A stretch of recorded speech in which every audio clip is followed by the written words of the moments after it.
What's up guys, Shadow here, today with a bit of a different video than normally.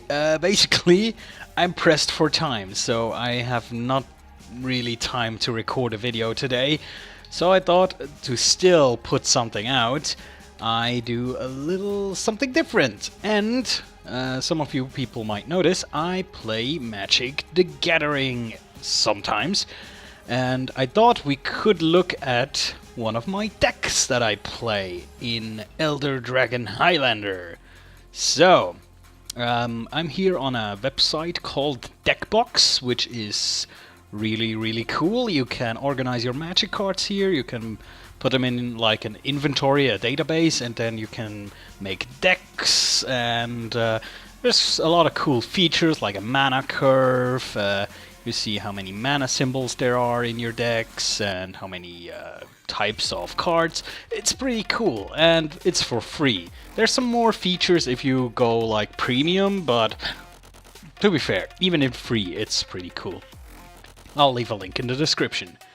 Today we're gonna look at an EDH deck called Lazav's Master Plan. At least I call it that. And first off, let's take a look at our general. Lazav, Dimir Mastermind. He costs blue, and black, and he's a creature with power and toughness 3.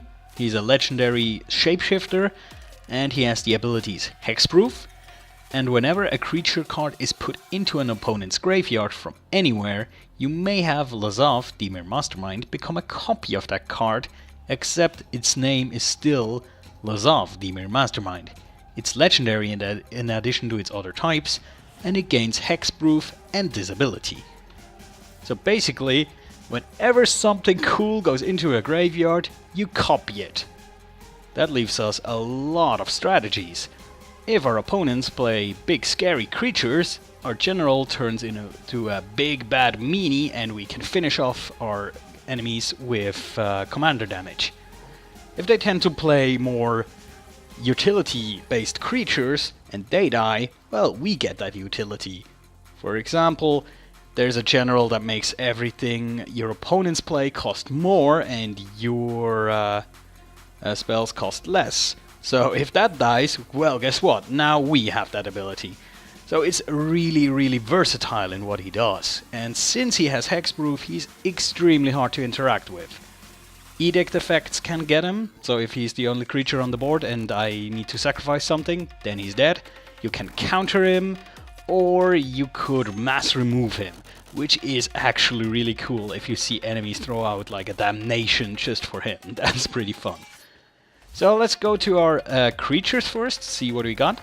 We got Aeon Chronicler, which is a card draw engine basically. We suspend him for X, and every time a time counter is removed, we draw a card, so that's a card draw engine. Bloodghast, he can't really block, but he always comes back, which has a certain synergy with another artifact. I'll show you that later. Consecrated Sphinx, I think that's a blue staple almost. Whenever an opponent draws a card, you may draw 2 cards. That's just, it draws a lot of hate, let's put it that way. Consuming Aberration, that is a brutal finisher. If you can get that on the board and make it stick, it will kill people, because its power is equal to all cards in all opponents' graveyards. And every time you cast a spell, each opponent reveals a card from the top of his or her library until he or she reveals a land card and puts all cards into their grave. So he gets stronger whenever you play a spell. Then the Dimir Doppelganger, he can just remove a creature from a graveyard from the game and become a copy of that card. So that is pretty cool. And you can do it at instant speed and as soon as you play him, because you don't need to tap him for it. Dragonlord Silumgar steals something, additionally to him being flying Death Touch. But his main benefit, of course, is to steal a planeswalker or a creature, which again draws a lot of hate. Of course, you only get the creature or the planeswalker as long as you control Dragonlord Silumgar, but if you steal, for example, a planeswalker, you get instant benefits because you can use it. So that's neat. if you attach some Greaves to Dragonlord Silumgar, you might actually get some more benefit out of it. Then there's a Duskmantle Guildmage. I'll explain that one later because that's a combo piece. The Evil Twin is a neat card. When you play him, you can have him enter the battlefield as a copy of a creature on the battlefield. And he has the ability blue-black tap, destroy target creature with the same name as this creature. So if the enemy general is on board, you play this, you basically have a card that says, whenever you play your general, it's gonna die. So yeah, that's a must remove as well in most situations. Jesus Mindseeker, it's a cool little card to get some cards in our opponent's graveyard for our general. Also like the Butcher of Truth, well, that's just a nice card, isn't it? Mirko Wosk Mind Drinker, again, an engine to get cards in our opponent's graveyard. He needs to deal combat damage, but he's a flyer, so that's not too bad. Muldrifter for card draw, obviously. The Necromaster Dragon, it's a flyer, that's cool. And whenever he deals combat damage to a player, you may pay 2. If you do, put a 2/2 black zombie creature token onto the battlefield.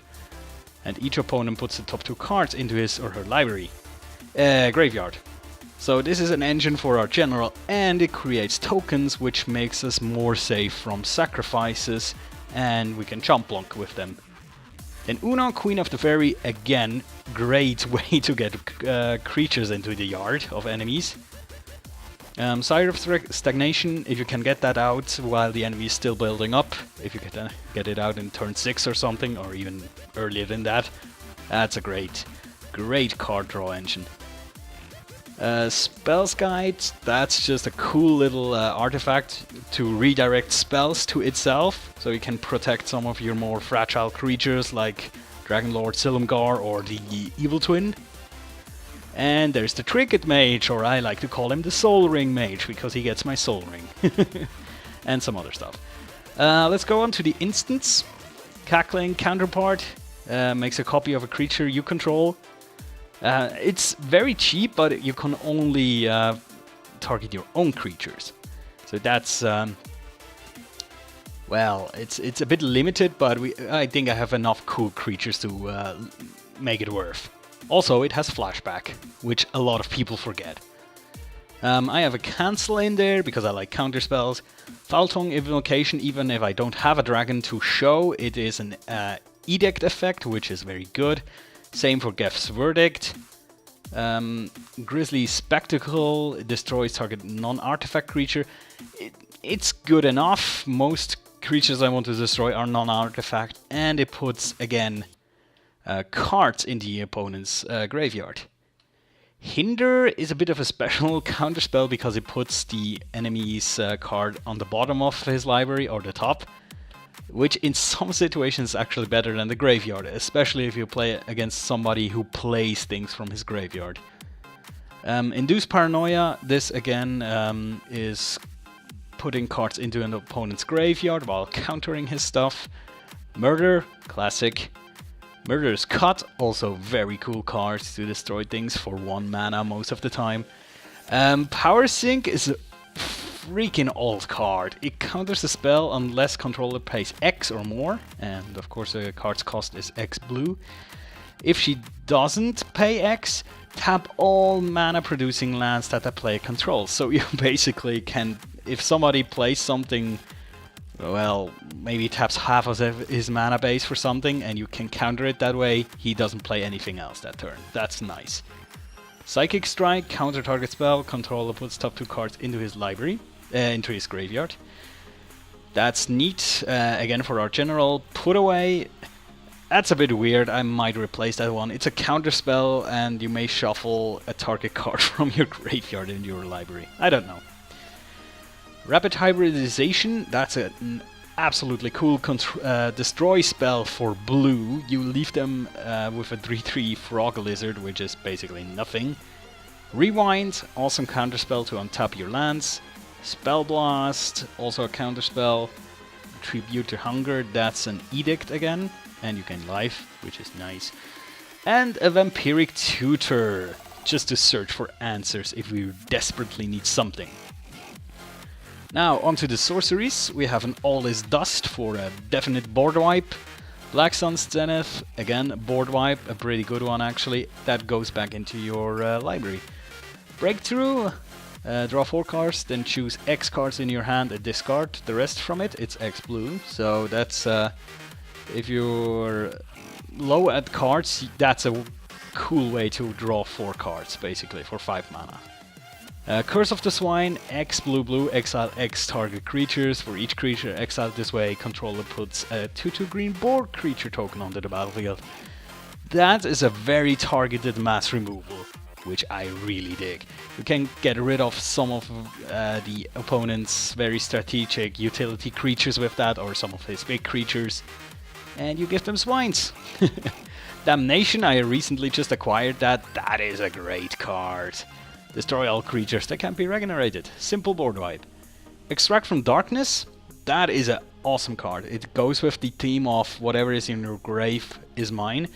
Each player puts the top 2 cards of his library into his or her graveyard. That includes yourself. And then put a creature card from a graveyard onto the battlefield under your control. So you can search your own graveyard. The opponent's graveyards, it doesn't matter. It's absolutely cool. I can get my own the Aberration, for example, or if an enemy has something fantastic, I'll just get that. Fabricate, search your library for an artifact card, reveal it, put it in your hand. That's to get either one of the combo pieces or maybe a soul ring. Mind Funeral, that's again putting cards into an opponent's graveyard. Mind Spring, draw cards. Paranoid Delusions, also puts top 3 cards into his library, from his library into his graveyard, and it has Cypher, so if I can attach this to maybe the general and get him an elusive creature to copy, that's gonna happen again and again. Pilfered Plans, that's again put cards into the graveyard and draw 2 cards. Read the Bones, well that's a classic, isn't it? Ruinous Path to destroy creatures or planeswalkers. I think I never use the Awaken because it makes your lands so fragile against certain spells. Sadistic Sacrament is a cool card, especially if you can kick it for 7. Sadistic Sacrament makes that you can search target player's library for up to 3 cards, exile them, and that player shuffles his or her library. If you kick it, you can search up to 15 cards. So basically you go through your opponent's deck and search for all the cards that could make your deck struggle. So if you're going for the long run, that is awesome card. Show and Tell, also that is a classic, I think. The only problem is I think it's not that good in my deck because I only have a few of these really big creatures which I want to cheat out, and most of the time the opponents actually have the bigger creatures, so I might remove that again. Artifacts, there's some simple ones. Clue Stone and Signet for mana. Expedition Map, mana. Lightning Greaves, obviously. Mind Crank, whenever opponent loses life, that player puts that many cards from the top of his library into his graveyard. That, again, Engine. There's a Mindslaver, because Mindslaver is awesome. Ratchet Bomb, to get rid of tokens and other annoying things.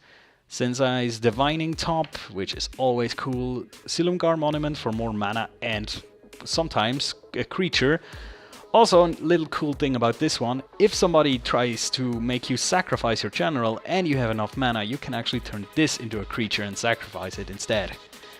Skull Clamp, that is part of the combo with Bloodghast. Basically, you equip this onto your Bloodghast, and then the Bloodghast dies. Next turn, you play a land, Bloodghast comes into play again, equip Skull Clamp again, profit. Soul Ring, obviously a standard. Tomoto Script for those players who really have some grave play, and it kind of steals my own engine sometimes because I need to take things from the graveyard, but sometimes it's actually better to remove it. And the Wayfarer's Bowl for more mana. There's 2 enchantments, both of which I'm not sure, maybe I'm gonna cut them soon. Blood Chief's Ascension. Basically, at the beginning of each end step, if an opponent loses 2 or more life this turn, you put a quest counter on this thing, and if a card gets into an opponent's graveyard from anywhere. If this thing has 3 or more quest counters, that player loses 2 life and I gain 2 life. So that makes all my other cards almost like burden cards, because they hurt them as well. But it's a bit hard to get going actually sometimes. Sphinx Tutelage: whenever I draw a card, target opponent puts top 2 cards from his library into his graveyard. If both non-land cards share the same color, repeat this process. I also might cut this because it never has performed really greatly for me. But yeah, it gets things into the graveyard, so it's nice. Ashiok Nightwear Weaver is my only planeswalker. +2, exile top 3 cards of target opponent's library. So yeah, that basically does not feed my general, but it's very good against people who do have a lot of grave play. So if I notice that somebody wants his things into the graveyard, I rather exile them with this. And then with -X I can play creatures that I exiled with Ashiok. -X. X is the mana cost of the exiled creature. So if I exile him a creature for 2, I can next turn -2 this planeswalker to actually play that creature. And of course there's the ultimate, -10, exile all cards from opponent's hands and graveyards. But it never gets to this, I can guarantee you that. And last but not least, we have our lands. We have some very nice ones here. We have the Academy Ruins. It produces colorless mana, and for 1 blue I can put an artifact card from my graveyard on top of my library. I'll get to a combo just in a second here. Blighted Cataract is a cool land because it late game it can actually draw you 2 cards if you have enough mana anyway. Blighted Fen, also a utility land because it can be sacrificed to make an opponent sacrifice a creature. Command Tower, that's clear. Darkstake Shores, the Darksteel Citadel, that's, I think it's a cool land, and I can search it with Trinket Mage, I think. Dimir Aqueduct, Dimir Guildgate, Dismal Backwater, all these dual lands, I think they're standard. Evolving Wild, Polluted Delta, Rogue's Passage, which is cool because I can make things unblockable. Sometimes that's really, really important. For example, if I turn my general into a big massive creature, I want it to go through and deal damage. Rupture Spire, it's a multicolor land, basically. It's cool. Seat of Synod, Sunken Hollow, Temple of the Seed, Temple of the False God. I think these are all pretty standard. Terramorphic Expanse, Vault of Whispers. Yeah. So, this is the deck. So a few things to point out. There's actually 2 infinite combos in this deck. I don't know if you spotted them, but let's explain the first one. The first one involves the artifact Mindcrank. So what is the combo with this? Basically, I need to have the Mindcrank on the field and the Duskmantle Guildmage. Now, the Mindcrank makes it that an opponent, whenever he loses life, he puts that many cards into his graveyard. Now, if you read the first ability of the Duskmantle Guildmage, it says whenever a card is put into an opponent's graveyard from anywhere, this turn that player loses 1 life. So, that basically means whenever our opponent receives damage, he has to put some cards into his graveyard. And when he does that, that's right, he gets more damage, which triggers the Duskmantle Guildmage's ability again, which makes him discard more, etc, etc. So, whatever happens first, if he loses 40 life first, or he runs out of cards to put into his graveyard, he's dead. And the beautiful thing is, if you have absolutely enough mana, you can actually start this process with this Duskmantle Guildmage's second ability. Target player puts the top 2 cards of his library into his graveyard.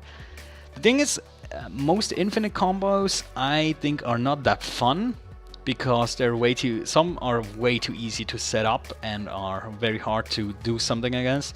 I think this one is not such a combo because basically you can react on activation of the first ability and kill the Duskmantle Guildmage.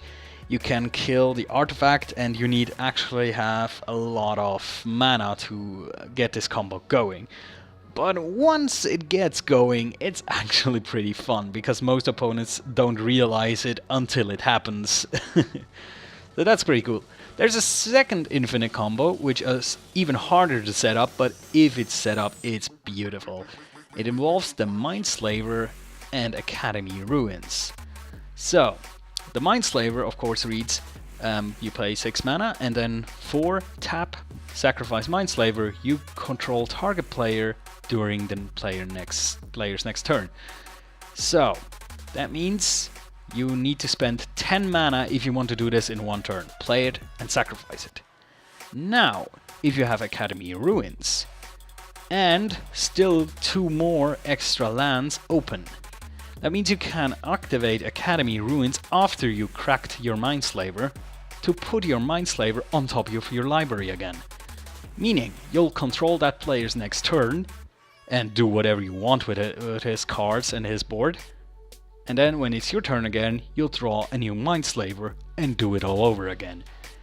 So even in multiplayer games where there's several opponents, this often is a win, because you'll probably control the most dominant player, if it's not you, and basically wipe out one of or both of the other players, and he doesn't get to interact. And again, because you play Mindslaver and Mindslaver and Mindslaver. So yeah, I think this is a pretty strong deck actually. Blue-black, in my opinion, is always a strong color because of a lot of control and destruction spells. It is sometimes a bit slow, and as I said, edict effects are very strong against this one. So I'm looking to improve it a bit. As I said, there's these two enchantments I don't really like, and some of the creatures, some of the spells I'm not quite sure about. But yeah, tell me if you think this is an interesting deck, or if you at all are interested in Magic and what your decks are. And I might do one of these again. I have some more EDHs that I can't show you, and I'm actually constructing some more at the moment. So yeah, thanks guys for watching.